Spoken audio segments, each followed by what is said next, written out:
leader that has people following them, or if you're in charge of an organization, the kinds of personality traits that you need are essentially the same across the board. First thing that I think, in effect, a leader, any kind of leader along those three categories is going to need is courage. You have to have a certain amount of knowledge in yourself, an unwavering knowledge in yourself, to be able to stand up and say, you know what, even though everybody's going that way, even though everybody does it this way, I think I can do it better by doing it this way. And you go down that road by yourself. That takes a certain amount of courage and a certain amount of self-knowledge and a certain amount of self-trust that you know yourself. You know that, listen, I wholeheartedly believe in that I can find a better way to do X. And so I'm going to find a better way to do X. And I'm going to make, even though everybody's making a right, I'm going to make a left. Now, so that's trait number one. It takes courage, it takes self-knowledge, it takes discipline. So number two, the other thing I can think of, and it kind of rolls into number one, which is it's self-control, right? If you can't control yourself, you can't really ever control anything. And so that's if you can't, you have to be able to have that self-control, because when you're going down that road alone, it's a lonely road. It's always going to be a lonely road when you start going down it, because everybody thinks you're a little bit off. Everybody thinks, what is this guy? Who is this guy? What does he think he's trying to, what does he think he's going to find down that way? It takes a amount of self-control, either not to let those comments and those thoughts or those reactions from other people deter you, right? You can get angry at them. It would be fair. They think you're kind of crazy, you're kind of out there. You can get angry at them, but you could just persist. And you think about the great people in the history, the Einsteins, the people, the round people that said the earth was round when everybody else was screaming that it was flat. Those were leaders. People, Nikola Tesla, Alexander Graham, people that started, discover electricity and all these things. Somebody just looked at the problem and said, I think I can fix this. All of those people in the beginning, everybody thought, this guy, you know what I mean? Everybody in their right mind at the time thought the world was flat. This person became a leader in a new field of science and research and proved that the world wasn't flat. So that's self-control, and then be able to find that road and stick with it. That's where self-control, and that all, like I said, rolls into number one, is about knowing yourself. Leaders always have to be people that decide. You have to be able to decide quickly. That's number three. You have to be able to decide quickly. You're not a leader if every time you're presented a problem, you sit there and you marinate and you ruminate over it for an extended amount of time. Meanwhile, there's people standing behind you. You get to a junction. If you're the leader, think about it. You're walking down the road, you get to a junction, like, we're going to make a left. Or everybody behind you is like, hey, boss, chairman, were we making a left or are we making a right? You're the leader. You can't sit there and ruminate over that decision forever. You got to make a decision. So leaders are usually people that make decisions quickly. And we're not saying right decisions, right? We're not saying right or wrong decisions. We're saying that these are decisions that have to be made with the information that you have at the time. You're like, okay, guys, we're all going to go left. And we're going to go left as hard and as fast as you can. Now, you might go left and find out that was the wrong decision. And that's where leadership comes in. It's when you're able to stand up and take responsibility and say, you know what, that was my decision. It was a bad decision. I made it. And this is what we're going to do next to fix the situation that we're in. That's a leadership quality. That's also a quality of an effective leader, because that's somebody who's taking ownership. He's like, listen, follow me. We're going to turn around. We're going to fix this, mess. And that's leadership. A poor leader would be somebody that says, well, it was your fault. You're the one that brought us, asked me, the person who asked the question, which way are we going? It's your fault, because you're the one that made me, think that it was, make a decision. Blaming other people, those are not leadership qualities. Leaders always have a definite set of plans, and you're going to make those plans happen. Part of that might involve stopping sometimes, recalibrating, changing direction, but it's you who makes that call. It's the leader of the group that makes that call. Even if it's just, like I said, even if it's just leading yourself, even in your own personal life. That's what, if you think about your life in general, and this is what I tell most of my mentees, tell them to think about your life as a company. A lot of people don't do that. Think about your life as an organization. You're waking up every day as the leader of that organization, which is your own self, and trying to figure out how I'm going to add value to that organization, right? That's what the CEO or the chairman or the board or whatever. Your goal is to add value, not money. It doesn't necessarily mean monetary value. It's to add a value. So every task that you take, every class that you take, those of you listening to this seminar right now, you're adding value. You woke up this morning. You're going to go to bed tonight with information you didn't have when you woke up this morning, or even think about things the way that you saw that you did when you woke up this morning. You're going to think differently. You've added value. You take a class, you add value. You learn a new skill, you add value to your company, which is yourself. So that's as a leader of that organization, you wake up and you go work out. You're giving yourself extra health equity, which is valuable, right? You're going to stay healthy a little bit longer. You choose what you eat. You choose to not drink 6 beers, you're adding value. You're choosing not to live a healthy lifestyle. You're adding value to the organization, which is your body. So you have to have those set of plans. The other qualities of leaders that I generally think of, and I'm just going to run through these, these leaders are people that generally do what they're going to do without concern for reward, monetary or otherwise, not for praise, not for anything else. They do what they're going to do because it's right. Think about, the Nelson Mandelas of the world, right? These are people that they did what they chose a path. They knew it was the right path, and they stuck to it, even though everybody said, Mandela could have taken a million different roads and had an easier life, and got off the highway and taken a million different decisions and an easier life. I'm sure they offered at some point. So just be quiet. Just be quiet, and we'll let you out of prison. That's the decision that person made. That's leadership. And when you do that, people tend to admire you because everybody else below you is looking at you like that person. If that person is not going to compromise their values, if they're not going to sell their organization, which is their soul, to the highest bidder, then I'm not going to do that either. When I get offered that same deal by the devil, I'm not going to make that. I'm going to take the same decision he made. You see what I'm saying? So that's what I mean by he's not telling anybody to make that decision just by the way that they live their own life. It says to the people that look up to them or follow them or admire them, that if this is the decision this person made and I respect and admire that person, I'm going to make the same decision when I come to that juncture in my life that this person made. They're leading you and they don't even know you. Or you don't even know them personally, right? Barack Obama is a leader for a lot of people that have never met him. There's a lot of kids that aspire to be that person. That's a leader. I never met Nelson Mandela. I never met a lot of the people that I admire that led me, or I borrowed from their lives and try to use their lives as examples of mine. I've never met. Generally, what are those people? Again, those are leaders. Those people tend to be. They have, generally have good personalities. You relate to them, right? You feel like you know them. They make you feel good about the decisions you're making because you've seen how they live their lives, right? They're generally people that are very sympathetic. You talk to most of people that have met them, they'll tell you the same thing. They're very affable. They meet you one time, they know you forever, even if they don't know your name, but they see you the next time, they're like, oh, look at this guy. Hey, I met you before, right? And they tend to have those kinds of traits. They're very personable people, very relatable people. And they have a general they have a spirit about them that you want to emulate.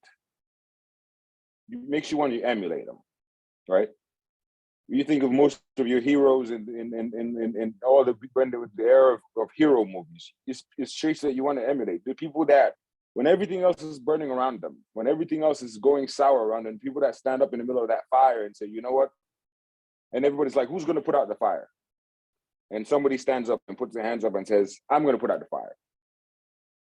He or she doesn't ask, who else is going to come with me?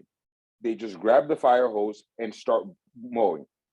That's the leader, because inevitably, depending on the people or the group you're with, somebody else is going to grab their own hose and come with you. You're like, I'm going. I don't care if this costs me my life. This might cost me a limb. This might cost me career. This might cost me this or X, Y, Z, or time even. But this is what I'm going to do. And so, you know, and you want people to follow you. There's two kinds. There's other kinds of leaders. Are we following this person by force, or are we following them by our own consent? Leadership by force never works. It can work temporarily. Think of all the dictators, right? It can work temporarily, but to make people follow you by force never really works long. It's not a good long-term strategy. All of us that are sitting here listening to it, even though you have examples of people say, okay, well, you know, you have all these dictators in Africa that live forever. That's not the point, or that rule forever. That's not the point. That's not the point I'm making.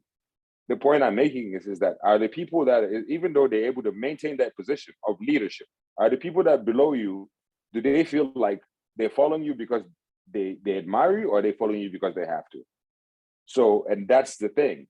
A lot of our leaders, a lot of our citizens, we follow because we have to. We don't agree with, most of us don't agree with a bunch, you know, that's why opinion polls don't matter. None of us, you know, most of us don't sit there and, you know, and think of, you know, how are we going to change, you know, the leadership for this country.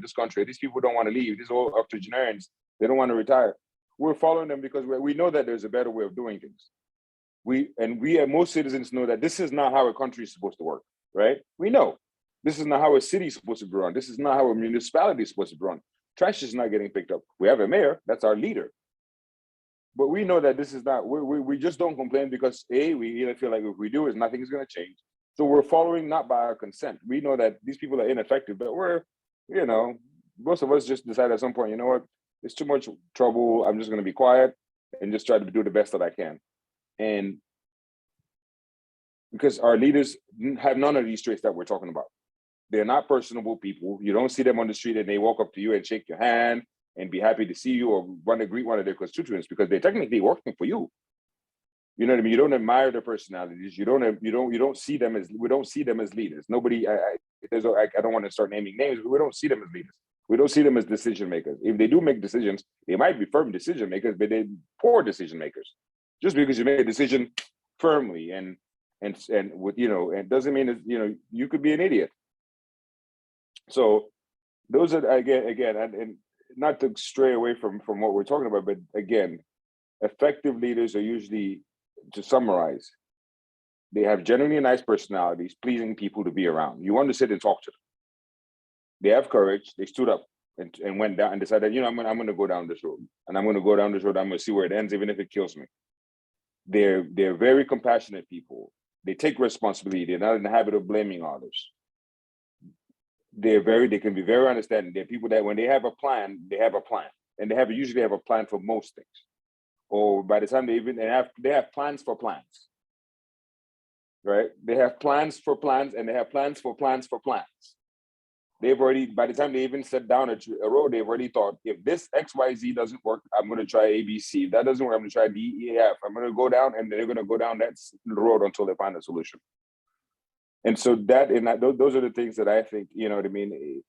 I mean, I think about, you know, in my own experience, sometimes I think, okay, I have my own medical practice. I have my own office, but you know, if I'm going down the hall and I see a trash can that's full, I have no problem grabbing the trash bag and taking it out to the dumpster. It's my company. Some people would say, nah, you shouldn't have to do that, right? That's your business. You're the one, you're the chairman, you're the boss. Why are you taking the trash out? That's a leadership quality. Humility.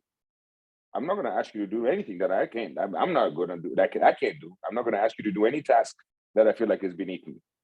We're all in this together. When people that are following you, when people that are you hired and they're following you see those kinds of traits, they're going to admire that, because you know it's not something that you should do.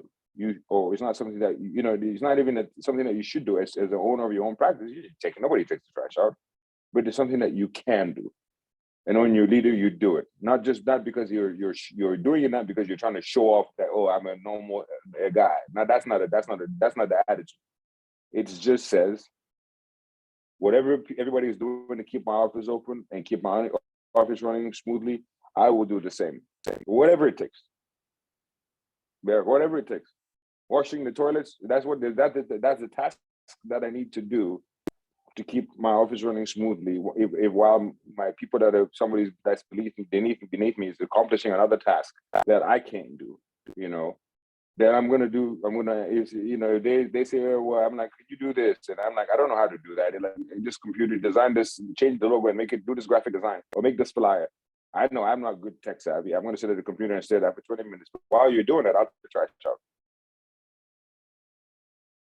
Makes sense, right? Fair. So that's how I kind of think about this thing. You know what I mean? It's not a trait that you learn. It's a trait that you learn, but it's not a, when you learn it and it's a part of you, it becomes just a way of being. It's just a way of being. It's just the way that you live your life. It doesn't mean anybody's following you, but you can live your life as a leader without anybody behind you. 0 people. You just live your life as a leader. You're running your own company, and that company is this person, just you, from top to bottom.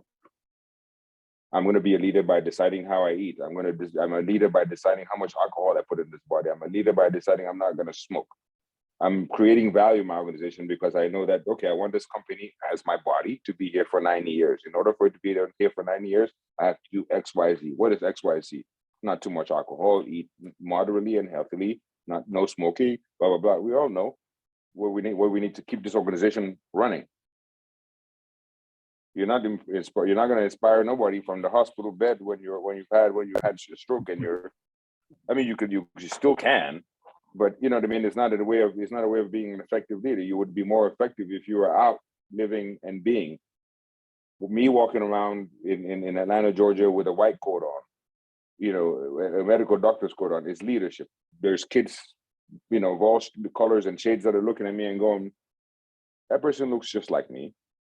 I'm gonna look at the way he walks. He walks with confidence, and he obviously, he's a physician. Some kids that didn't even think, because they have nobody in their family, no other mentors to show that they could be a doctor, is going to look at me and going to be like, I want to be like that guy. I want to be able to walk and straight and happy and with confidence the way he walks. You're leading. You're not leading by, you didn't encourage anybody. They're just emulating, just like we emulated the leaders that we admired. If you had any in our lives growing up, we just emulated them. My best friend's dad, who was a surgeon across the street, he was a leader to me. Never spoke, but I followed. I saw the way he walked and the way he treated his patients, and I followed. And the fact that he was a doctor, and I followed. My dad is a leader. I followed. I know he went to school and finished all the way to PhD level. He's a leader. I followed. There's a lot of people that admire him. I followed. Same with my mom. I followed. Just followed the leader. Like they say, you just follow the blueprint that's been created. Thank you so much. Thank you so much, sir. Thank you so much. Yes, sir. So there's a question I would like to ask concerning that, and which is, as young people who have a dysfunctional display of what leadership truly means, where in our environment, in our nations, how do we, as people who have an understanding of what you're teaching us, how do we help those people come out of that understanding? Repeat your question. I'm not sure I understand it. So how do young people? Yeah, so means like for young people who have a dysfunctional definition of what leadership is, which is what they see, they just follow people without having to actually work in understanding. For those of us who have this understanding of what true leadership really means, how can we help those people have understanding of true leadership? And how can we influence them? That's where mentorship and all of those things come in, right? Or just being an example in your community, right? Look, I mean, like, for example, this platform you created for young people to come together and just talk about where they want to go and have plans. That's a leadership position, right? That's a leadership position. And so you have this platform. And so by all of the things that you're doing, bringing people together to say, listen, let's get together every now and then. Let's talk about, as young people, what we see and how things can be done different and how things can be different. Or let's see how we can create value in our own lives, in our own organizations, our own personal beings. All of that's important. Mentorship, taking somebody, just talking to people, going around schools, teaching, all of those things. Okay. Just being the way, living the way we live our lives. It's inspirational to others. The same way you saw my LinkedIn profile. You said, let me reach out to this guy. I might be able to learn something for this guy. That's somebody. That's the mark of leadership. That's somebody who is saying, and not without saying it, this is how I want to live. This is what this the level I want to get to. And in order to get to this level, what's the easiest way? Follow people that are there, that are going there. That's easy. It's the easiest thing. Just follow the people. Find the people that are going in that direction and just follow them. That's easy. Just follow them. Wow. They may be ahead of you. They may be ahead of you. They may be in another field from you, but somebody might be a scientist and going to do astrophysics and wants to launch rockets. And that may not be what you're interested in, but if that person is going in a general direction which you want to go, which is forward and north. You look and you know them. We know them from schools. We know them from these seminars. We know them from. We identify them pretty easily when we know what the qualities are. We identify them pretty easily. Once you identify them, you just grab onto them and you're like, wherever you're going, I'm going. Yeah, I'm just gonna follow you. Yeah, it's like in African tradition, right? You find if you're lost if you're in the dark and you're trying to get out of the dark, what do? You follow the guy with the flashlight or the lamp. Yeah, you follow the person with the flashlight or the lamp. If the person in the flashlight makes a left, you better make a left if you want to get out of that jungle. You better make a left. You don't know which way they're going. You don't know if they know where they're going. You don't know where they're going. They don't know if they know where they're going. But at that point in time, in that situation, that's your leader. And if they prove to be ineffective and you wind up that you guys are going around in circles, that another leader will emerge. After you guys go round and round and round and round in circles a million times, another leader will emerge. Somebody's going to grab the lamp from that person or the flashlight from that person and say, you know what? This person doesn't know what they're doing. Let me see if I can figure this out. And then everybody will start following that person.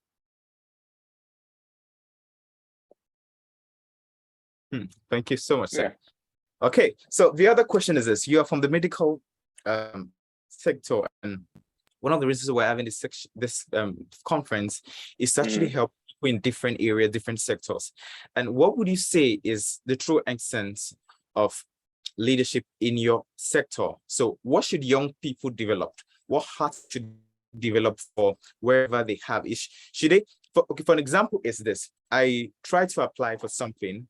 It's more like he was a CEO, and he had more preference for his idea than the people. So should young people strive to just develop their ideas, or their ideas should contain people, the development of people, or just the ideas? So it's more like giving preference to your vision and your ideas than even giving more preference to people.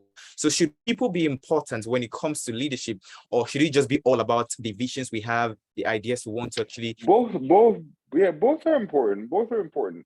It's about people and it's about ideas. And it's about ideas and it's about people. Both are important. They're equally important.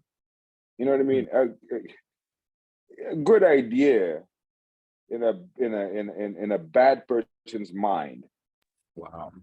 Is, you know what I mean? You can have a good idea in a bad person's mind. You know what I mean? You look at some of the CEOs, the big people, the Steve Jobs of the world. A lot of people that work for them will tell you that they weren't exactly nice people. You know what I mean? I was having this conversation yesterday with with a friend of mine about Elon Musk. By all reports and directions, and you never know if this is true. This is not. But all reports, he's not a nice person to work for. You know what I mean? As in, not the organization, but I'm meaning the people that are immediately beneath him that report to him. Apparently, he's not a very nice person. He's prone to yelling at people and being very, very unruly. How much of that is true, I don't know. It's a smart, generally smart, intelligent, leader in his field, right? That's Tesla. I mean, Tesla is. But the person that had the idea is not. That sounds bad. It's not the greatest person in the world. However, there's still a leader. There's things that all of us can learn from him without taking the bad traits, right? And I remember this when I was going through residency, training as a doctor. I had a lot of professors whose stock and trade was just to walk up and yell at starting from the morning you got there at 6 a.m. and just start yelling at all of us, the residents. That person was a leader to me in the sense of that I saw that behavior, and I decided that when I became, an attending, a professor, I would never act like that towards my students. So I learned something from them.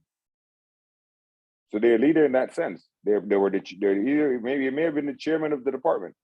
He's a leader, but he led me, but just not in just the way that he thought he was going to lead me. When I became a professor, I said, if I ever start teaching and I have students, that's not how I'm going to be. So it's about the person also, but it's also the idea. Thank you so much, sir. Thank you very, very much, sir.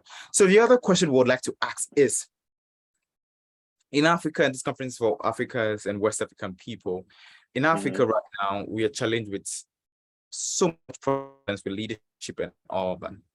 And we have people who actually want to go into the medicals as well. And that's too as well, because of our leaders are not helping us in that sector.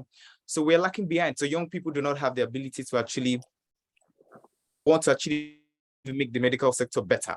So what advice would you give to young people who want to actually really change the narratives in the medical sector, but at the same time are limited because of the kind of leadership we're experiencing as Africans? There's always a way out. There's always a way out. Somebody's going to have to get in there and create a new way of doing things. Somebody's going to have to get into the system. Sometimes it requires you to get into the system and then blow the whole thing from up from inside, right? If our leaders are not giving us paths to medical school or giving us paths to become doctors and change how this healthcare system works in our respective countries, then we got to change our leaders. Yeah, then we got to change our leaders. Now, how do we change our leaders? Yeah, everybody say, well, you vote, you become involved in policy and politics. That's true. But then how do you become involved in politics? That you have to become creative. Somebody might create a new organization where it's like your whole, a new organization where your whole thing is like, I'm just going to register young people to vote. If the way to change this is to start by changing who our elected officials, then somebody might start a new nonprofit or figure out a way to use cell phones. And all of us have WhatsApp and Instagram now, right? And Facebook. Some young smart person might decide to find a creative new way to attract young people and vote, and give them an incentive to register to vote by just from their phones, and track them to make sure that they go vote, so that we can change these things. That's the solution. Somebody's got to do it. It's not going to be me. I'm too old. I don't know all of this thing. I don't know about anything about Instagram. But yeah, those are the kinds of things that we're going to have to we're all going to have to get creative. We're all going to have to put our hands on this thing so we can push it forward. Wow, thank you so much. Thank you so much. Thank you. I do have to run and see some patients in a few minutes, but just I can do one more question, and I have to run and see some patients real quick. Okay. From lunch, so. Okay, so I think we could actually come back by which we're going to be having this the panel section, which should be in about 10-20 minutes from now. So I think we can just end there and then. Okay, thank you so much. Sounds good. Okay. I'll be right. Okay, thank you so much for joining us. We're going to be coming back in a few minutes, and then we would continue with the panel section.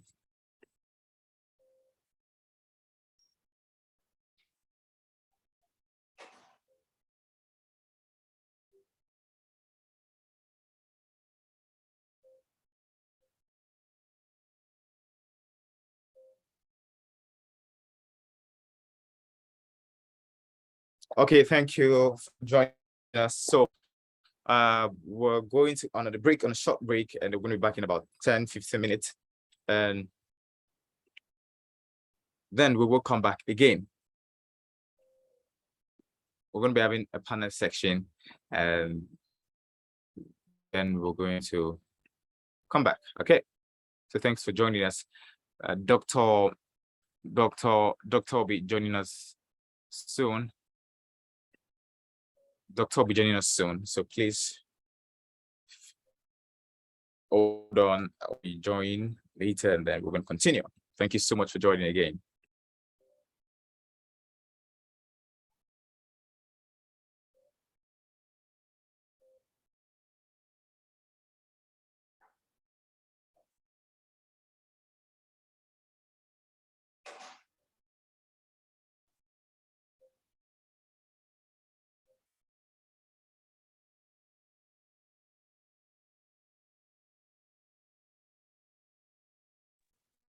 Thank you so much for joining us, Mr. Kunle. We're very grateful. Doctor is just about to attend to a patient, so he says he's going to join us shortly. And the fact that we're going to have Mr. Kunle speak, and after that, we're going to have a brief panel section to round us. Thank you so much, sir. Thank you so much, sir.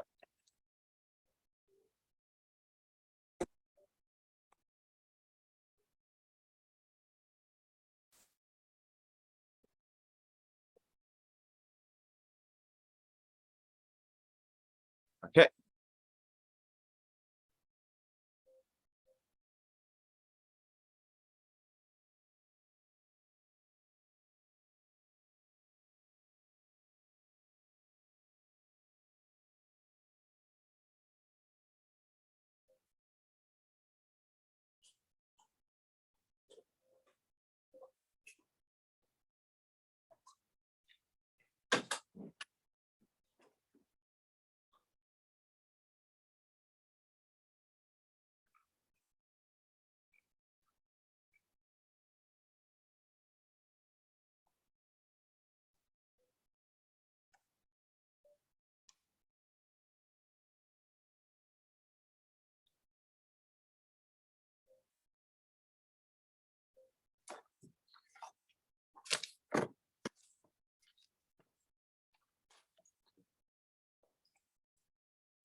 Okay.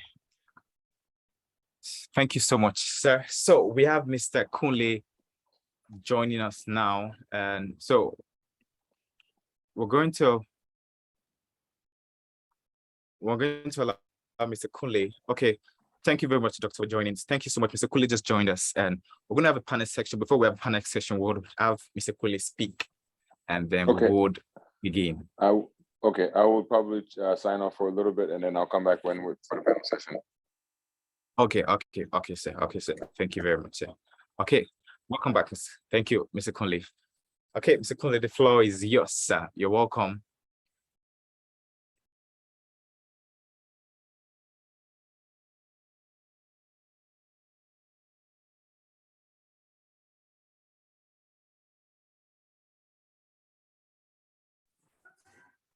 Well, good evening, and it's a pleasure to be here.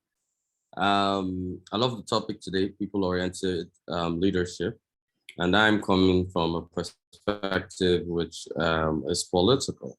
I know most of the time everybody hears the word politics, you get a little confused and start thinking of, if you're in Nigeria like me, the first thing that will come to your head is somebody stealing money or someone doing something negative to people. And to some people, probably an idea of politics that will come to your head, or the effect of politics, is probably NSARS. And that's not true about politics. So the first thing I'm going to attempt to define first, so that we understand this, is that most people kind of misconstrue politics and governance. So I'll start with politics. Politics is the route to office. Anything on the route to office. So whether you're running for councillor, which is the lowest level, in charge of a ward, whether you're running for local government chairman, whether you're running for State House of Assembly, for governor, for Senate, for House of Rep, or for president and vice president, the route to that office is known as politics. The problem with Nigeria is most of the time we mix politics and governance. Now, governance is the deliverables available by a government to the people, or a contract between the government and the people. And that's politics and that's governance. Now, most politicians, and I would say this is not necessarily a fault of theirs, because let's remember, politicians are a result of the society in which they emerge from. So I'll try and trace our thought processes about politics and governance, and then try to relate that to people-oriented leadership. So when you start and look at us, we have to always go back to the beginning to be able to tell this story.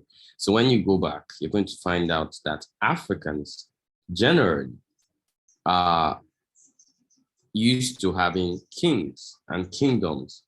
And because of that, when we come into a democracy, which is government for the people, by the people, what we find out is that we have people who are elected that don't want to leave office, very common in Africa.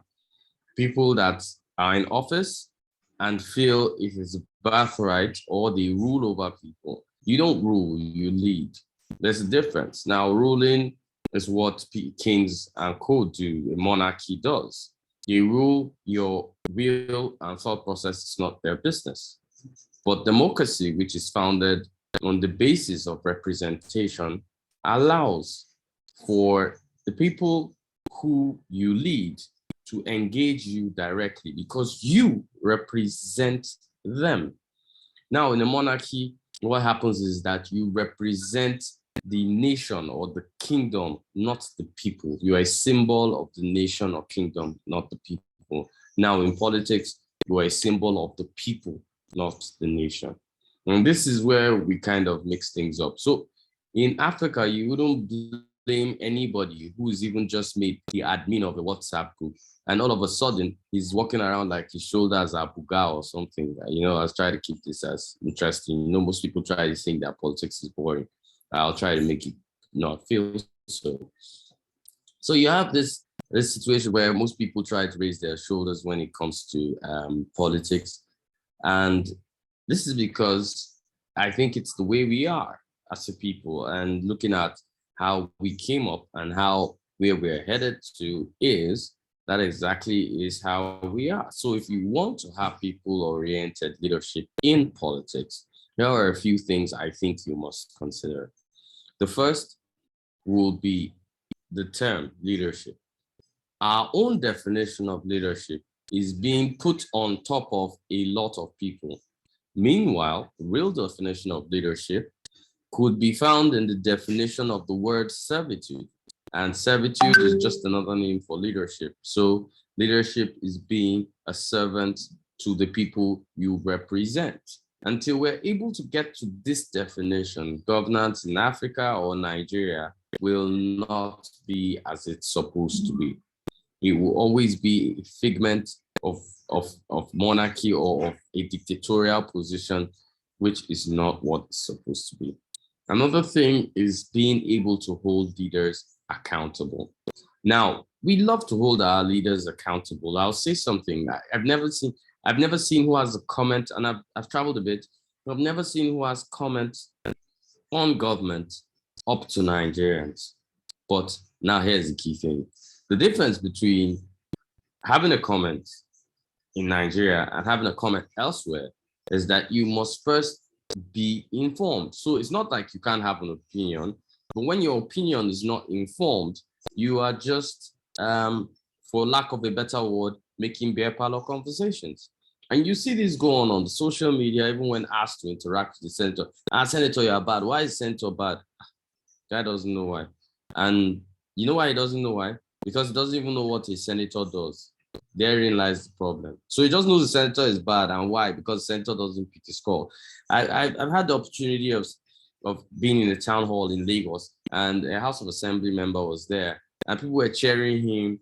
And, you know, I was a neutral person there. There was also a local government chairman. And I asked the question, I was like, you guys, why do you like the State House of Assembly guy over the local government chairman? And they say he picks our calls. Okay, yeah, you're supposed to allow access, but his job is not to pick your calls. And then I asked the question, so how many bills has he proposed in Lagos State House? And as of serving then, he's going into his 12th year, 0. And when I asked him directly, he said he was thinking of making a Fela Day in Lagos, commemorate, and that's a bill, 12 years. That's all you can come up with. But it's worse, do not understand it. So we go back to the basic system. You can't engage a system you don't understand. Another thing is 3, you need to get people-oriented leadership, you need to be knowledgeable to a particular level. Now, the democracy is based on knowledge. Now, you want to ask why? I'll give you a very simple analogy. I can tell you that everybody knows what goes on in maybe a book written by a popular person or a popular magazine, or better still, let me use the kind of things that we can relate with. Everybody knows what goes on Instablog. But do you know the Constitution of the Federal Republic of Nigeria? Now the argument would be, no, the Constitution belongs to lawyers. It does not belong to lawyers. It belongs to every bona fide citizen of this country. It is your right. You know the way you have your holy book in your faith? Your holy book of being a citizen or being a Nigerian is the Constitution. So you need to understand, and yes, it's kind of cumbersome, but you can start with basic things like looking at chapter 2, where human rights of an individual are. And then you finally start, when you read it, you now start to ask yourself questions. Where did NSAS go about this appropriately? And not because, you know, anything happened, but did they go about it appropriately? Because if they were knowledgeable, they would have tried to correct or improve the rights in chapter 2 of the Constitution instead of saying we should take out NSAS. You see, so it's a very dicey thing. You need to be knowledgeable in a democracy to enable people-oriented leadership. Another thing that promotes people-oriented leadership is voting in leaders that you know. Now, a common thing in politics is that politics is local. I can tell you that if I translate this to almost anyone, they will tell you politics is local means you have to go to your grandmother and, you know, whatever ancestors that you've left behind in one village a long time ago. I need to tell you also, according to the Constitution of the Federal Republic of Nigeria, anywhere in Nigeria, whether you're from there or you're not, nothing stops you. But anyway, like I said, you go back and think politics is local means going there. No, politics is local means your electorate must have access to you directly. And that's what it means. But we have grown to understand it to mean something else. Therein lies the problem. So politics is local is not what we believe it is. Or a common thing you hear in politics. I won't vote for that guy because he doesn't have structure. What is structure in politics? The definition of structure, I wouldn't call myself, I'm on loan to the NGO world. I'm a politician, so I don't know which one to call myself, but what you'd expect to see me here with, you expect to see 6 PAs passing up and down, you know, walking around. That's structure. I come to see you, you have 3G class, people are jumping down from the cars. That's structure. That's not structure. We need to be able to differentiate this, and you need to be able to say, okay, I am part of this. I can give. Now, a common thing I like to say to most people is that, okay, today is even Friday. I'm sure a few of you are going to go on your Dorime expeditions. Now, are you aware that your Dorime expedition is enough money to install a councillor? Dorime for a month can install a state house of assembly. Your Dorime funds for 3 months can install a house of rep. Your Dorime, and this is collective, maybe 20 or 30 people. The Dorime money for 2 years, about 100 friends, is enough to install a governor. To install a president, well, I can break this down for you. If we're smart enough to say Nigeria doesn't love us, but I believe we don't love the country. And here is why. Davido wanted to pull out his car, and you were able to raise 220 million in 24 hours for Davido. The question you didn't ask yourself is, have you raised that kind of money for a youth president? No, you haven't. And therein lies the problem. So is the problem really Nigeria, or the problem is you not being able to decipher what exactly to do?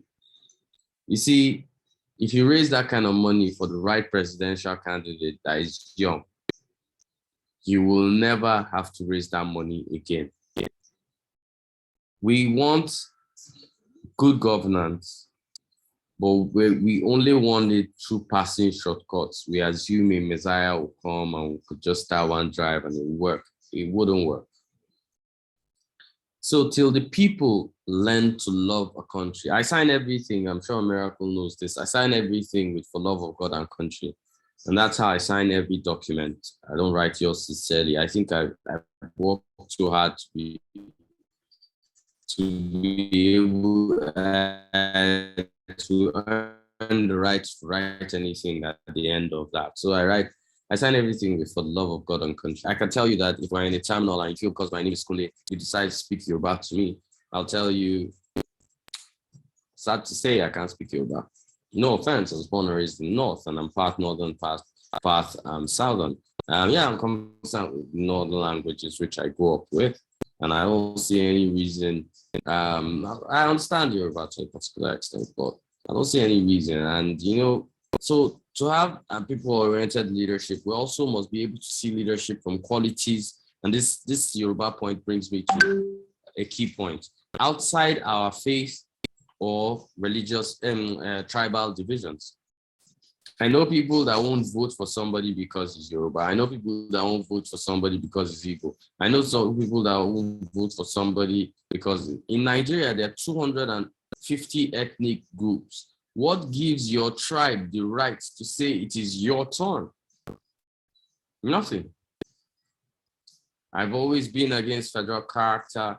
I've always been against zoning because it doesn't bring out the real Nigerians.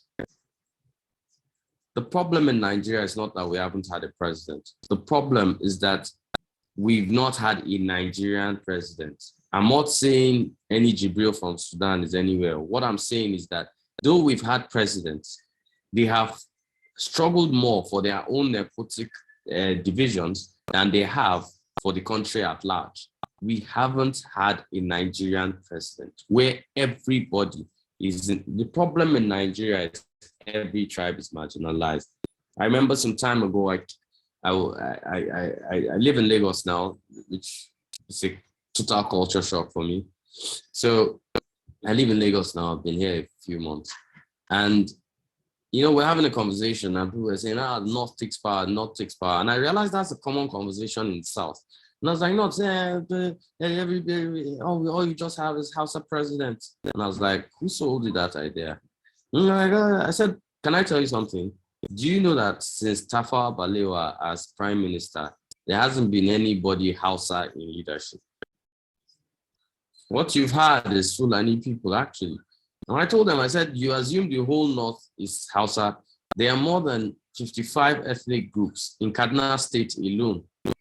I didn't say Northern Nigeria, in Kaduna State alone. So what are you talking about? There's this division between North and South. Who cares whether you're from Southern Nigeria? Who cares whether you're from Northern Nigeria? When we play football, we're Nigerian. When we run, we're Nigerian. When we even attack Ghana on jollof rice, we are Nigeria. Can we keep the tempo up for everything else? So you can't have people-oriented. And, you know, if you're going to have people-oriented leadership, I'd say a lot of things have to change. We have to stop to see people. I'll tell you the truth. I've always said this. Leadership, good leadership is not reflected by age, tribe, gender. Forget it. It doesn't matter. Good leadership is good leadership. It has nothing to do with whether the person is Steve, Efik, Basa, Mangu. It has nothing to do with that. Male, female, no. Doesn't mean a woman will be better, doesn't mean a man will be better. Get the best person for the job. It doesn't mean a Muslim will be better, doesn't mean a Christian will be better. Get the best person for the job. But we have a slowly embedded thought process. And I found out something about Nigerians. And you know, this is why we never have a cohesive action. We're so quick to blame. Once you hear the word politician, I can tell you many things that happen. So I'll take you back to me running for office when I declared to run for office in 2016. Before then, I was a consultant, great guy, had a massive network. I could get something on the newspaper in a flip of the finger. If I was going to give the reporter something, you know, just something for the road, 5K, 4K. Bloggers, 5K, 10K. The moment I declared to run for office, the same bloggers, 600K, they're giving me bills. I ran away now, I couldn't afford it. But the truth is, later, when people take over our government and start running things the way they want to run it, it is now our own personal problems. We now start saying, no, he's bad. No, he's this. No, he's that. No, he's... What did you expect? You already collected your dividend of democracy preceding him getting into office. And if you so much think that politicians are bad, I'm sorry, newsflash, let me tell you a few things about you. When last did you go into a bank where your friend was walking and stood in line? When last did you launch that car and decide to go to driving school? You get the license off the road and put the car off the counter and put the car on the road. These little things we do. Then you jackpot now, and then you say, "Wow, Canada is so great. Britain is so good. Oh, I was in Dubai. Everything worked, right? Who's stopping it from working here? If you're in Alausa or you're in Federal Secretariat in Nigeria, you not allow anything pass without you somebody pushing something to your table. You say, I'm on DSTV Premium. Or guy, don't nearly finish. Indirectly, you know what you're asking for. Just for a file to move from here to here. So without this basis, you can't clearly have people-oriented leadership in Nigeria. It won't work, it won't fly, because we haven't yet united our ideas as a people. We're not unified by a common goal. And we blame everybody for this. So once in a while you go online and then you hear people talking about things. Yeah, everybody in Nigeria hates my tribe.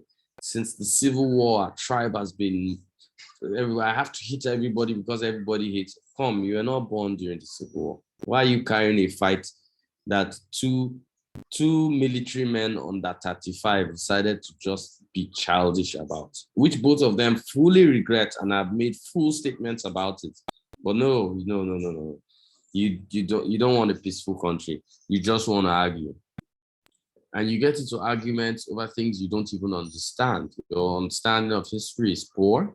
You know, it was sad to see, you know, when the world lost the Queen, the British longest reigning monarch, to hear Nigerians accusing her of slavery, this one, that one. Slavery was abolished before she even became a monarch. I think even before her father became a monarch, it was abolished. So what are you talking about? You just, you know, sometimes to unite yourselves as a people, you need to understand one thing.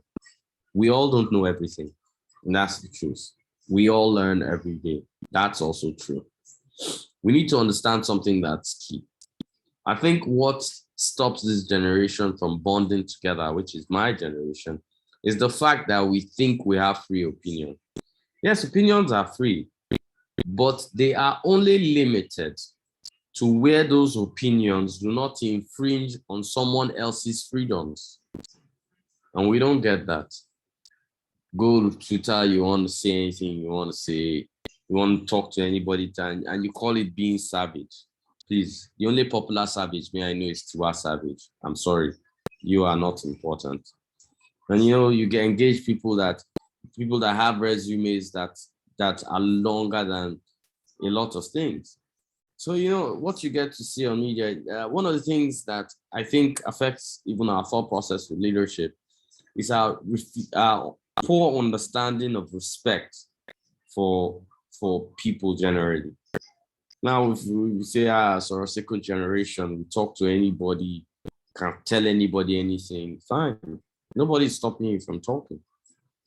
But you can't sit down with an engineer that has been in maybe an oil company for more than 20 years or with NFPC for more than 20 years and start to argue with him on how Nigeria's oil is being stolen.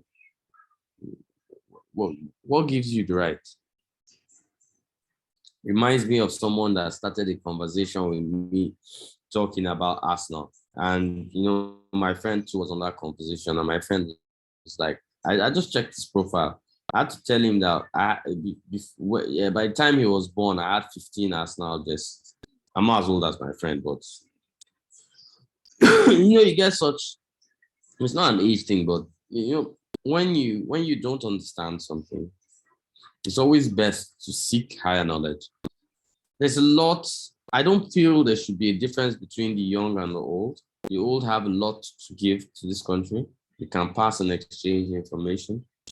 The young have a lot. There's strength and resilience needed to be able to push forward a lot of things. In leadership, we need to understand those things. We need to start to think as a people. Our problem in Nigeria is we do not think as a people. We argue as if we're a people, but we don't think as a people. I can tell you that if I ask everybody here, what do you want to be? I can tell you, people don't even want to be anything these days. They just want to be rich. And everybody can't be rich. And you need to understand that. We all can't be rich. We all can't be this. We all can't be that. But we can choose that we will make the society better than what we met it.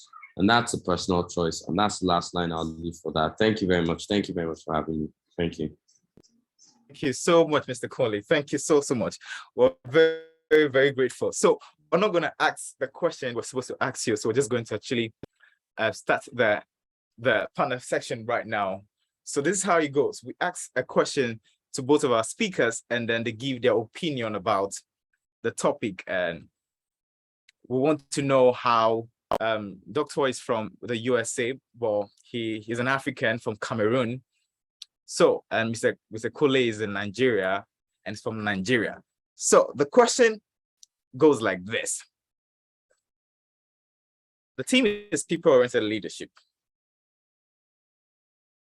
Doctor is from the medical sector, and then Mr. Kole is from the political sector.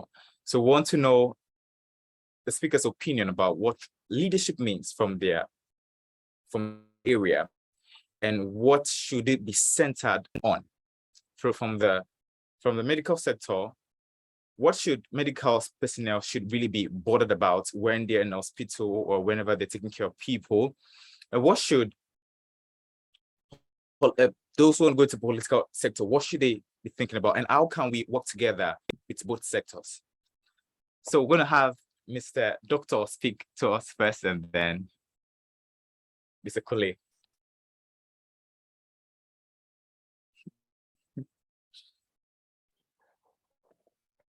Yes, I'm sorry, I missed the last part of your question. Can you repeat it real quick for me? Okay, so saying that, how can we relate both together? You're from the medical sector, and Mr. Kole is also from the political sector. What should be the center? What should medical personnel, what should they have in their heart? What should be in their heart when they're going into that sector? And how can both sectors come together to work together to make an impact for our nation and our continent as a whole? I mean, we're talking about, like, when we're talking about leadership, like I said, these traits that make you effective, they're universal across all industry. And Mr. Kunle can correct me if I'm wrong, but the traits that make you an effective, resilient, good leader are the same across all sectors, I think. And the traits that make you a bad leader or an ineffective leader are the same across all sectors. We've gone over, I think, Mr. Kunle and I extensively the traits. It's about learning and all the traits that we've gone over that make you a successful person. For the younger generation, I know, and I'm very aware of the fact that the people that are so-called leaders in general are discouraging to us, because we tend to think of our leaders, especially the younger generation, and it's been shown in all kinds of opinion surveys all across Africa that the younger generation has their trust in leadership index is the lowest probably of the most of the population. And that makes sense, because the people my age that are going to get pulled, they've kind of in the middle part of their lives, they've made something out of themselves, they're generally pretty happy, or with how far they've made it in terms of their education and their skills and that sort of thing. The younger generation, it's I don't know. I look at the situation even at my age, and I look at you guys, the people that are my cousins, my younger cousins, 20s and 30s. I'm like, I don't see how you can even be optimistic in this situation. I felt optimistic when I was in boarding school, 15, 16, 17, 18, thinking that we were all going to go abroad or go to school and go to college and university and make this all better. Now my generation is pushing into our 50s. The generation ahead of me, which is the generation right directly behind their leadership, our leadership, they're pushing into their 60s and 70s, because our leaders are in the 80s and 90s. So the generation, even the generation ahead of me, they're retiring without ever having, without really making the change. I mean, they've tinkered around the edges, but haven't really made the wholesale changes that need to be made in order for us to go forward. My generation, I went to school here in the States, in the US, with most of my friends are Nigerian. Most of them have moved back.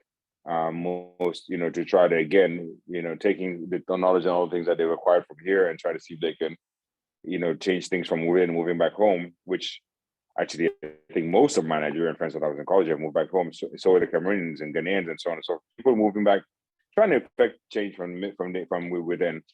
They've been abroad. They've gotten their educations. They've gotten the knowledge and so on and so forth. You generation, I don't know how easy it is to be optimistic, because everything this has been going on 30, 40 plus years now since independence, and it's not changing. It doesn't seem like it's changing. I mean, Mr. Kulnick, and correct me if I'm wrong, it just seems like it's the status quo is still the status quo. So I'm not really sure, other than, like I said, the good news is you guys have so many things that we didn't have to leverage numbers, to bring together people, Facebook, all the social media, Instagram, all these things that we didn't have in terms of like bringing people together, under one idea. Even our phones. I mean, this thing is a communication device if you know how to use it. And so there's resources out there. There's things that you guys had that we didn't have in terms of organizing. Like you said, if you want to, even here in the States, you'll see like the politicians will send out, if you support XYZ, text 1016 to this number and donate, $1. And people raise millions from those texts. Those are resources that we don't have, that have not been mobilized for us in the new generation. So I think the younger people have more tools. The challenge is the hill is climber, I think. But I think that you tools.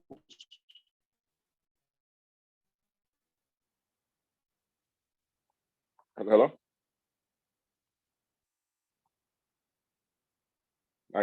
Sorry, Miracle, you're breaking out. You're probably going in and out.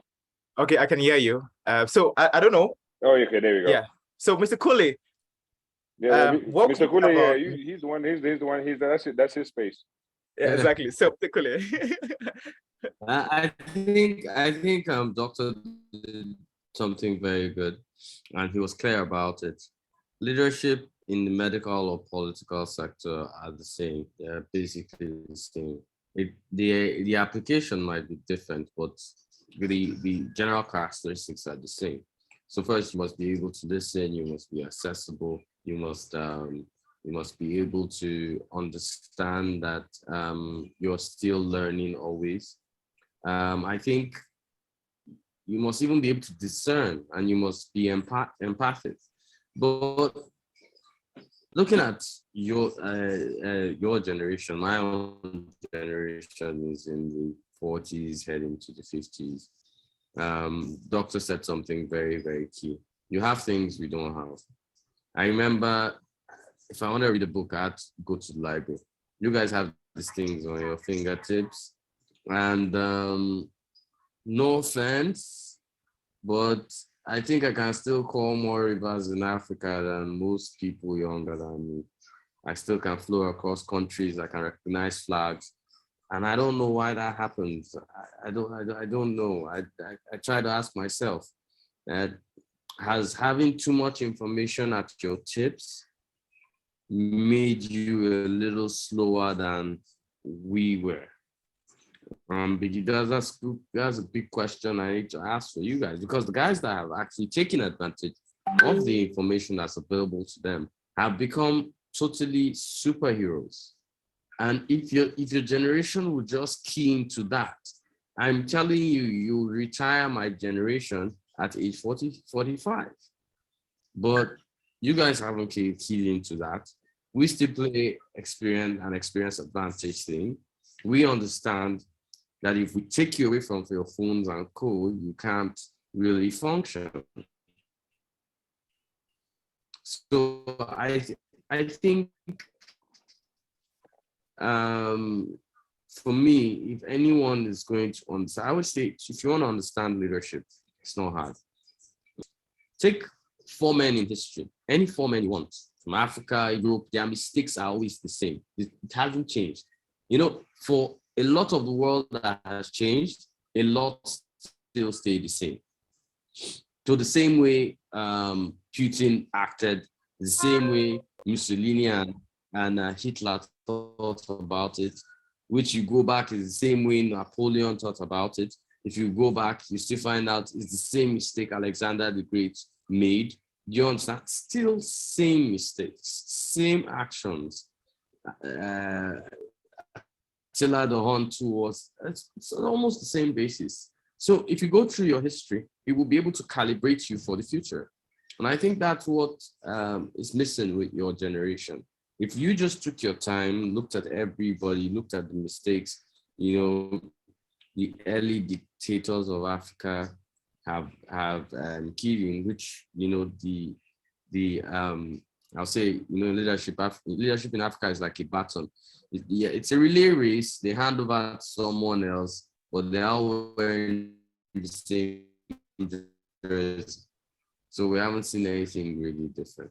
So that's what I'll just put in for this. Thanks. Yeah, Mr. Kunle. So Doctor made mention of the fact that he is not so optimistic about the political system, let's say, of Africa, since the Doctor is from Cameroon as well.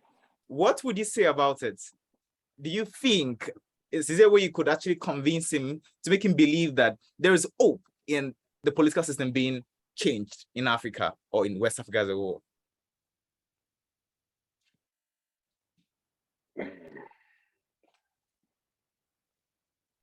Okay, yeah. So now, Doctor, naturally, I know I'd have to explain this to everyone.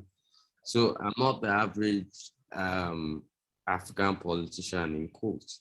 A little history that will help you guide and shape. I'm not one of the rich ones.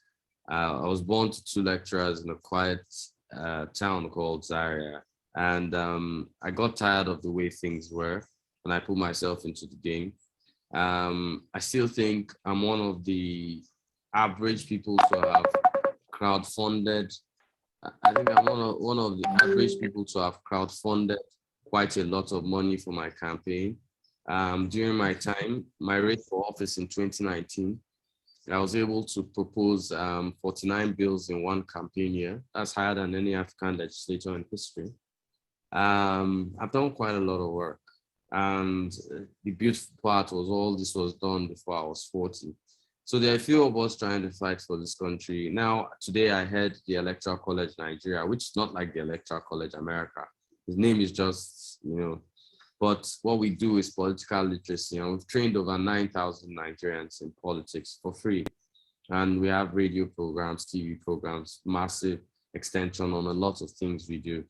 And I would say something, we're not only in Nigeria, we've started making moves into not Cameroon, but Sierra Leone, Rwanda, South Africa. And, we're trying to build a trend in which we get people to understand their constitution, understand the game. We try to demystify politics, because I think the biggest problem in Africa is that everybody thinks once you're going into politics, you have to have a big, large suitcase of dollars to drag around and throw around. So we're trying to break up.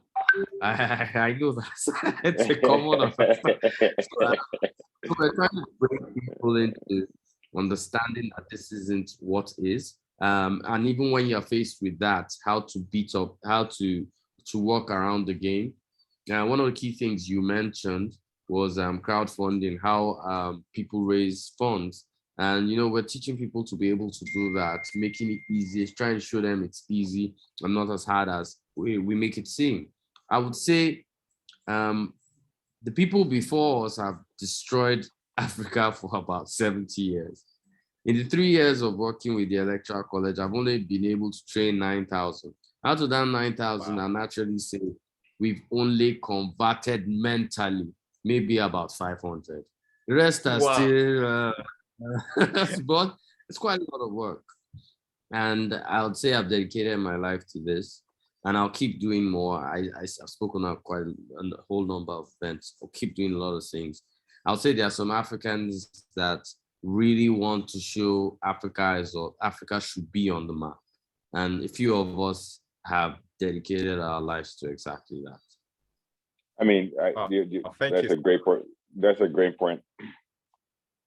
Yeah. Okay, so the other question, which I think is very important for our speakers right now, is we're going to be having a representative from Bishop Ferry Dahosa. He himself is on a flight, so you won't be able to join us, but he'll be joining us very soon.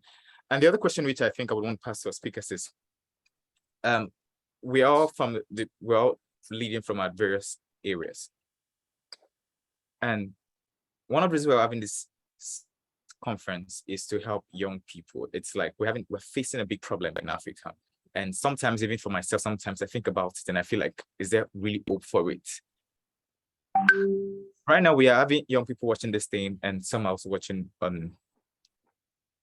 What advice, from your own point of view, what advice would you give young people on how they can start leading from where they are, and how they can start leading, thinking of the young people from the age of 17 to the age of 30 to 35? How can we deliberately really make impact without having to, since we can't just get to the top, how can we deliberately make little impact in our day-to-day life activities, and at the same time, globally, how can it as well affect it nationally or globally as well?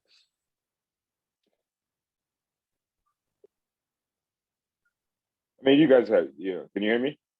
Yes. Okay. Just this all kind of, is a continuation of the last question, which, like Mr. Kulner was saying.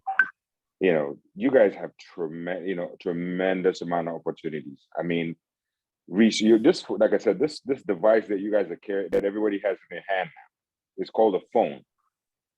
This thing, it can either be a distraction or it could be a weapon. For most of people that are in that young age, them it's just a distraction. It's just something to kind of dull their brain pastimes, right? You see everybody in the cafe, everybody's doing this. It's also a weapon.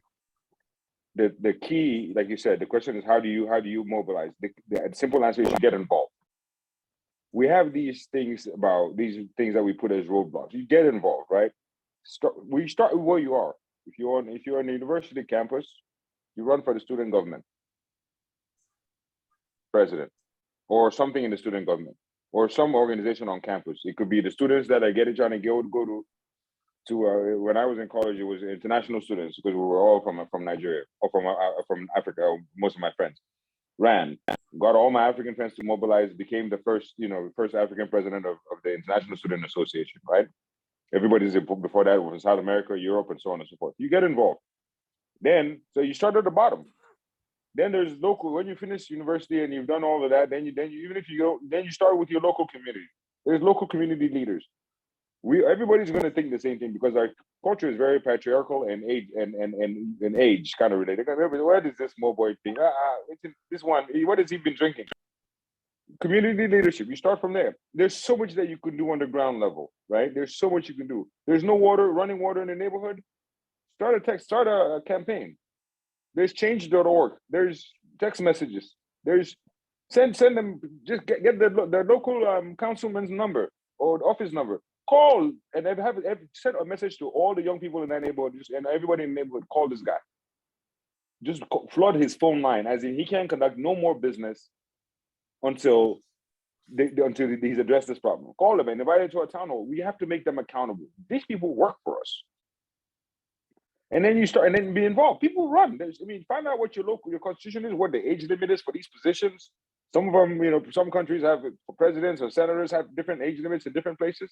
We have a kid here and that I think it's in Florida. He's going to be the young black kid. He's going to be the youngest U.S. congressman. I think he's like 24. You know who voted for him? His age mates.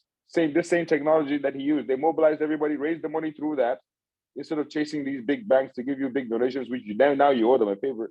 They just passed it along the college campus like play. This guy's a U.S. congressman. 24, 25, I think, max. So it's like I said, the hill is climber for that generation, for your guys' generation. But you have resources that make it a whole lot easier than we even thought was possible. You can reach 1 million people just right here, across the world. So anyway, Mr. Kunle, that's. I'm wondering who the politician is. Doctor, I'm really wondering who the politician. So I think it's brilliant what you said, and I've always been a proponent for getting involved. And everybody just wants to. The thing is that everybody dreams themselves as president. I think it's. I don't know. Yeah. Whether in Africa, that monarchical thing we haven't gotten over. We only see the trying to follow up on what you said. I can see his day to day. So if you don't know what you want to do exactly and you want to start, you could always start out and follow someone. Pick a mentor. Now, a translation for a mentor in Africa doesn't mean someone you can disturb with all your life's problems. Trust me, the people you want to pick as mentors already have enough problems. But someone you can follow and, get people that help advise you. What I was thinking of. I have mentees that are like 18. And, they're part of some groups. And, once in a while, they'll tell me how they think considering going for this election, this, that. And I'll be like, okay, let me see what I can do. Show me your manifesto, and they send it to me, and I'm like, no, come on, this. And then I gloss it up, and they are very happy, and they go over it. They win those positions. The truth is, leadership is like any other profession. Just like when you're a doctor, even when you graduate from medical school, you're going to go into a hospital, and then you're going to start small before you go anywhere near getting a little pieces. Most of the time, people think, okay, they can probably attend the Zoom, just look at the tag of the Zoom, that's the name tag of the Zoom, and just get into the conversation and probably make so much sense. But you think I just got there? I can tell you that I've made a lot of mistakes on radio, embarrassed myself publicly before I learned to speak properly. And I've done it multiple times, and you're not any different. There is nobody that was born that could just speak like Obama. No, that doesn't happen. So you have to train yourself to think that way. And I think one of the key things that harms your generation, I think, is that inability to remain tenacious. So everybody's going to listen Okay, we're changing up. We had Dr. Mbo, we had Kunle Lawal, we're fired up. And then by tomorrow, a famous actress probably has a scandal with a famous actor, and you just forget what happened here. Sadly, that's the problem. Yep, I'm done. That's 100%. That's 100%. The only thing that's stops the train from this is apathy. That's the only way these people get away with what they're getting away with is apathy. Somebody's got to stand up and say enough. And you start, look at where Barack Obama started. He started with community organizer. That was his official title. You start from the bottom. You decide, you know what, this whole issue of running water in my little neighborhood in Lagos or whatever, in Douala, you decide this ward light problem that every evening is like there's no electricity. Somebody decides to make a big deal out of it. And you just start from there. Get a petition together, get people to sign it, send it to the mayor's office, send it to the city councilman's office, bug the crap out of them until you get it fixed. Just bug the crap out of them. You could, now we all have phones. Everybody, if all the people that, between 18 and 20 decide we're going to all call the mayor's office until we get this problem solved. Or if we're not getting running water on campus on a university, on campus and at the college, we're just going to call the president's office. Because the problem in Africa is we're taught to respect. Most of these people are older, and we're taught this whole thing about respecting your elders. And youth opinion is always been put has always been counted as almost irrelevant. What are those small boys talking about? What are those children talking about? They don't respect you at all, right? But the only way you make them respect you is number one, your vote counts, your voice counts. So you got to get involved, run against them, vote against them, and if they do win, bug the crap out of them for the remainder of their term until they do what they promised to do. But you got to until we get to the point where they start coming on campus looking for you guys' votes, the young people. That's because that's the future. Most of our population is young, all across Africa. The vast majority of the population is young. These guys are all gone. Guys in the 70s and 80s, their friends are all gone.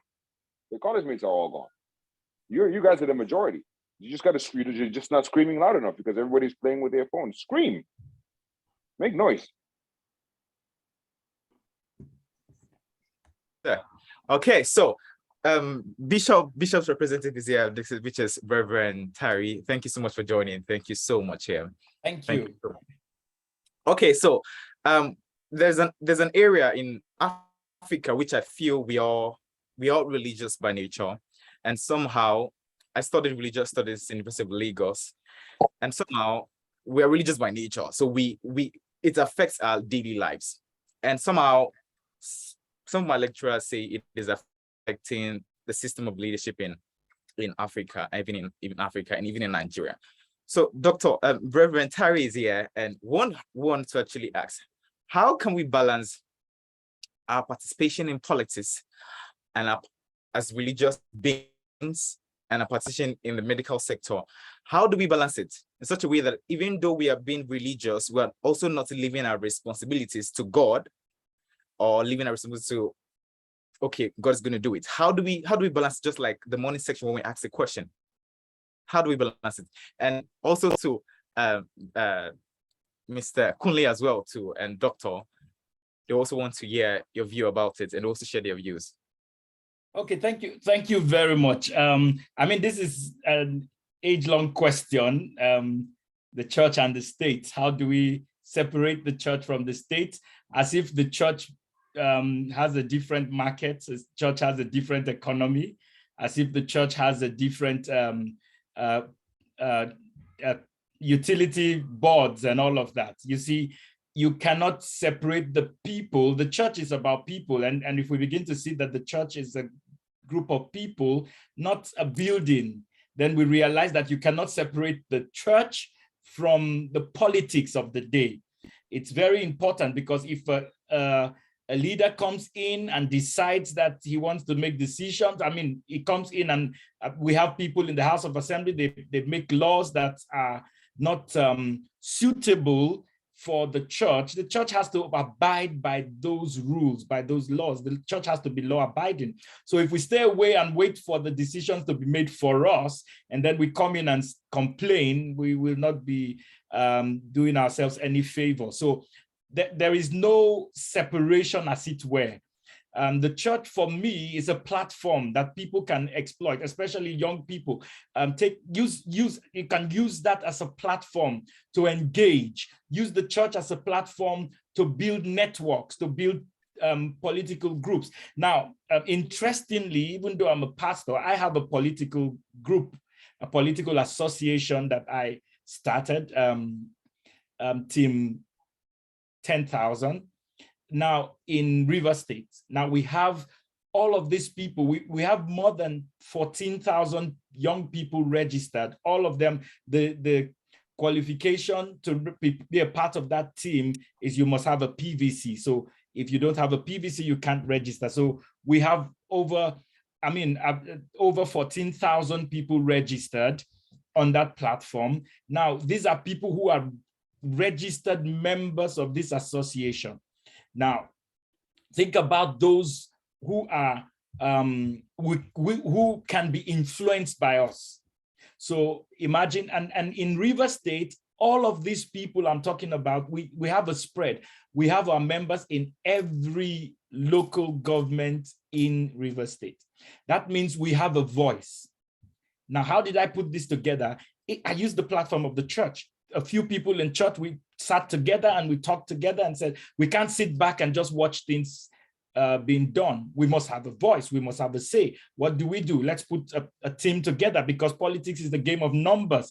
You must have the numbers so that you can engage effectively. And we put that together, and we have a very strong voice and stake in River State because of this political association. So the church, for me, is not should not stand aside and just say we want to be apolitical. No, the church has to be a melting pot, a gathering point where people can come together to engage the network, and then to say that we need to make a difference. I listened to what Doc was talking about just now. The church can be the platform where young people can meet together, engage, and then get involved to make sure their voices are heard.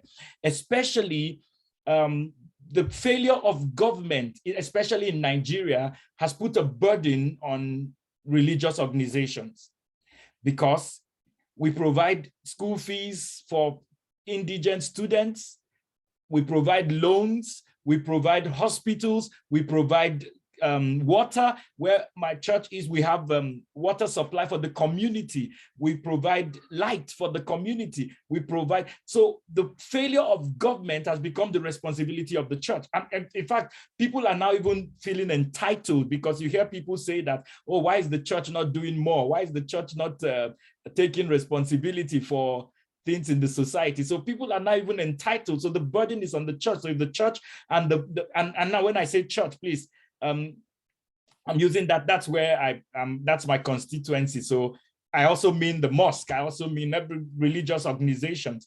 Now, the burden is on all of these organizations. I mean, there are loads of our members that we're responsible for their feeding, their clothing, their welfare. There are old people, aged people, senior citizens that we're responsible for. There are widows we are responsible for, because the government has no plans for her citizens. So the church cannot be quiet, because the burden comes back to us. We need to cater for these people. We need to take care of them. The church has to be involved. Where's the balance? I think the balance for me is, I don't tell people who to vote for. I don't try to impose on them, but I make them, I talk to them to get involved. They have to get involved. They have to be part of the process. They have to join political parties. They have to, I have a good number of my church members, and I've told them, we don't do partisan politics. We don't vote for parties. We vote for individuals. So I've told them, you can be on any platform. We know you. We can support you. We can give you the support you need to move forward. So we have all of this, we have the platform, we have the opportunity. We need to start using it even more than we are using it now. And trust me, because Nigeria is a religious and so so many people see it as a disadvantage. I see it as an advantage. Nigeria is very religious, Africa very religious. We have something that brings us together every time. And that gives us the opportunity to talk, to engage, to work together. So I see it as a plus, not as a minus at all. So I was talking in the morning about passive participation and active participation. And I said that passive participation will be to avoid anything that will stand in the way of the process, while active is to get involved directly in the process. So one way or the other, we must all get involved passively or actively in making the difference for our country. So here's the point, finally. How do we find that balance? We don't impose on people because they are our church members, but we get them to actively be involved in the process. I do not believe, I have not seen anywhere in the Bible where God forbids political aspirations. In fact, leadership is one thing that, if anything, that God has put the responsibility on us.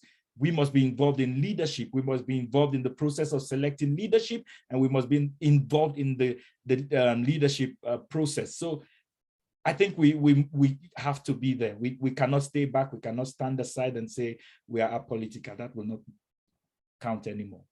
Thank you so much, sir. Thank you so much. Okay, so to round this up, I would want to actually go deeper, but I would just want to actually stay back, so not go too deep. But before we actually end the conference today, and the reason why I started this, it's because of, I feel like the value for quality has been reduced daily, and people thinking about themselves, people thinking about, and so people are taking advantage of other people, and the quality of leadership is reducing.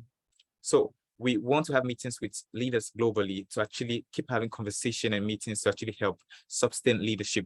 So before we allow our speakers leave, we'd want you to tell us a last advice, what you would want to leave everyone who's listening to this with before you leave here. We're going to allow Doctor to speak, and then after we're going to allow Reverend Terry to speak. In few words, what would you tell young people? What would you leave them with? Okay, I think Doctor's not here, so let's allow Reverend Terry to speak. I think Doctor and okay, he's back. Okay, I'd like to. Dr. Umbo, over to you.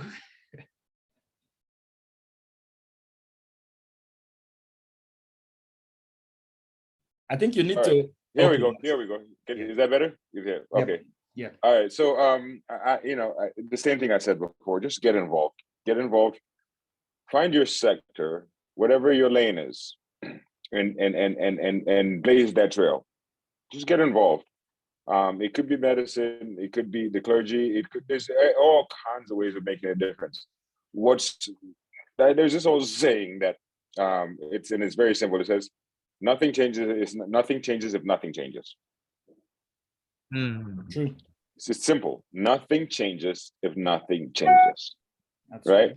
We can't all sit back hoping somebody else is going to be the change maker, which is kind of what a lot of us are doing. We're like, how are things? It's going to get better one day. People will give you that generic answer. Oh, you go to the village, there's no running water. It will get better one day. We're managing. We say these things, and it seems very simple, but what comes out of your mouth is what's in your brain. You call most people, how is this or how is this? Oh, we're managing. We need to stop managing. How can you have a society where everybody is managing? How can you have a society where 79, 80, 90% of people are managing? Managing means that you're doing the bare minimum. You've resigned yourself to do the bare minimum, and you've resigned yourself to get in return the bare minimum. That's what managing means. I'm just managing. We're managing. Means that I'm going to do the bare minimum. Every morning I wake up, I'm going to do the bare minimum. I expect to get in return. You do the bare minimum. What are you going to get in return? The bare minimum. That's managing. We need to start managing. Somebody's got to go up, stand up and say, you know what, this is where I'm tired of managing. That's how society's changed. Apartheid South Africa, people were managing. Colonial people, our grandparents were managing. They have a choice. They had to manage. Somebody else was running the whole thing from top to bottom. There was no opportunity to even have your voice heard. Here we are 50 years later and we're still managing. Everybody's managing. We had to start managing.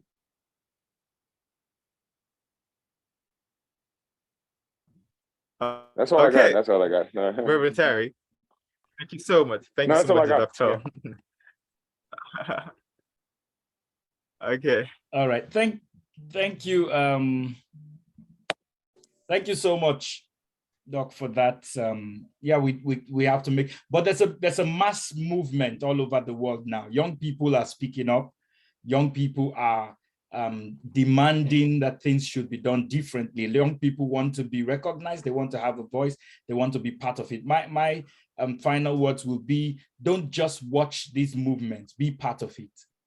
Let it be one more person involved, because you see, it will be painful if the competent candidates lose because of a few votes.